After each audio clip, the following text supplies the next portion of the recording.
కూటమి ప్రభుత్వం ప్రతిష్టాత్మకంగా పునః ప్రారంభిస్తున్న అన్నా క్యాంటీన్లను కాకినాడ జిల్లా పెద్దాపురంలో అన్నా క్యాంటీన్లను ఎమ్మెల్యే నిమ్మకాయల చినరాజప్ప ప్రారంభించారు. ఈ సందర్భంగా ఆయన మాట్లాడుతూ ప్రతి పేదవాడి ఆకలి తీర్చడమే చంద్రబాబు ప్రభుత్వ ధ్యేయం అన్నారు. ఈ కార్యక్రమంలో బీజేపీ నియోజకవర్గ ఇన్ఛార్జ్ విత్తనాల వెంకటరమణ, టీడీపీ రాష్ట్ర కార్యనిర్వాహక కార్యదర్శి రాజా సూరిబాబు, కూటమి నాయకులు పాల్గొన్నారు. మున్సిపాలిటీలన్నీ కూడా ఓపెన్ చేయడం జరిగింది. ఓపెన్ చేయడమే కాదు, 5 రూపాయలకే భోజనం పెడదాం. ఎవరైనా పేదవాళ్ళందరూ కూడా వచ్చి ఇక్కడ సంతృప్తిగా భోజనం చేసి వెళ్ళి మరి చాలా సంతోషించేవారు అందరూ కూడా.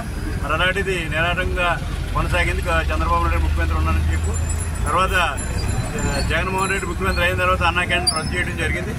చంద్రబాబు నాయుడు గారు అయితే అన్నా క్యాంటీన్ మార్చుకుని పేరు మార్చుకుని వైఎస్ఆర్ పెట్టుకోమని చెప్పిన జగన్మోహన్ రెడ్డి గారు అన్నా క్యాంటీన్ మొత్తం రద్దు చేసాడు. అంటే మేనేజ్ చేయలేక రద్దు చేయడం జరిగింది. చేసిన తర్వాత 5 సంవత్సరాల్లో కూడా మరి భోజనాలు లేవు, పేదలకు లేవు, అనేక ఇబ్బందులు పడ్డారు. వీళ్ళంతా కూడా మేము మేనిఫెస్టోలో మళ్ళీ అన్నా క్యాంటీన్ ఇస్తానని చెప్పడం, ఇలా అన్నా క్యాంటీన్ మళ్ళీ ప్రారంభించాం.